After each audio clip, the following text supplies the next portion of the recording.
ഉപയോഗിക്കുന്ന അമ്മ, നമ്മുടെ യൂണിറ്റിന്റെ മധ്യസ്ഥ ഫാത്തിമ നാദ. ആ അമ്മയെ കുറിച്ച് ഏതാനും വാക്കുകൾ പറയുവാനാണ് ഞാനിവിടെ നിൽക്കുന്നത്.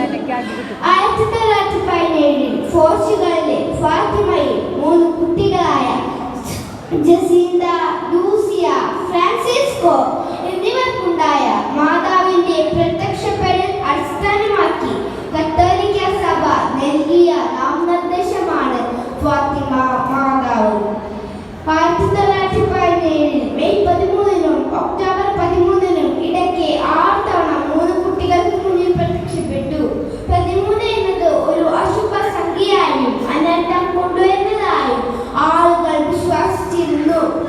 എന്നാൽ ദൈവിക പദ്ധതി നടപ്പാക്കുന്നതിന് സമയമോ ദിവസമോ നേരമോ ഒന്നും പ്രശ്നമല്ല എന്ന് മാതാവ് നമ്മെ പഠിപ്പിക്കുന്നു. നരകത്തിന്റെ ഭീകരത കാണിച്ചു കൊടുത്ത അമ്മ നരകം ചേർച്ചു തള്ളേണ്ട തമാശയിൽ നിന്നും ആത്മാക്കളുടെ രക്ഷയ്ക്ക് വേണ്ടി പ്രാർത്ഥിക്കണമെന്നും മാതാവ് നമ്മെ ആഹ്വാനം ചെയ്യുന്നു.